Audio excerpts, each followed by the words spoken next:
Ja, ich melde mich heute mal wieder aus der Natur. Ja, wunderschön, mitten aus dem Wald und habe gedacht, ich mache das heute auch mal in Dialekt auf meinem YouTube-Kanal. So wie am der Schnabel gewachsen ist. Ich hoffe, es verstehen mich auch alle, die das Video sehen. Und ja, einfach eine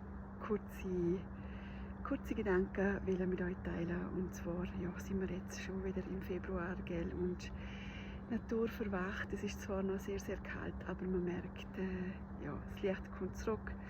Die Natur ist sich am Vorbereiten und da, wo ihr mich jetzt seht, da ist eigentlich mein Platz, wo ich auch, gerne Bärlauch sammeln gehe. Ein wunderschöner Ort.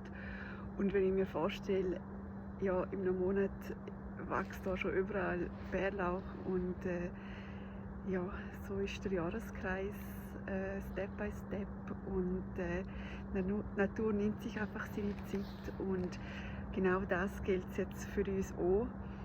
Jetzt, wo im Aussen alles schneller wird, also ich meine, ich weiss nicht, wie es euch geht, aber der Januar hat gefühlt gar nicht stattgefunden und ja, es ist alles so rasant im Aussen und darum ist es dieses Jahr auch so wichtig, sich immer mal wieder einen Gegenpol zu schaffen und bewusst Auszeiten zu nehmen, Timeout, Pause, Gedankenstille, also sich einfach zurückzuziehen und einfach einmal nichts denken.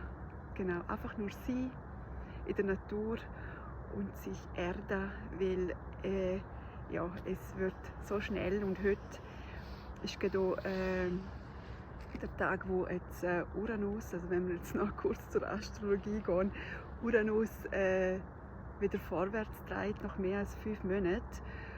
Und ja, halt die ganze Technologie, KI, alles, was da so jetzt letztes Jahr schon so eine Fahrt aufgenommen hat, wird alles noch viel rasanter werden.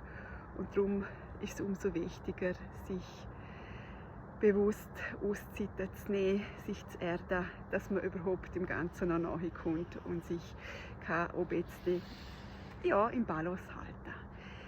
Ja, dann wünsche ich euch noch einen wunderschönen Tag und ihr hört bald wieder von mir.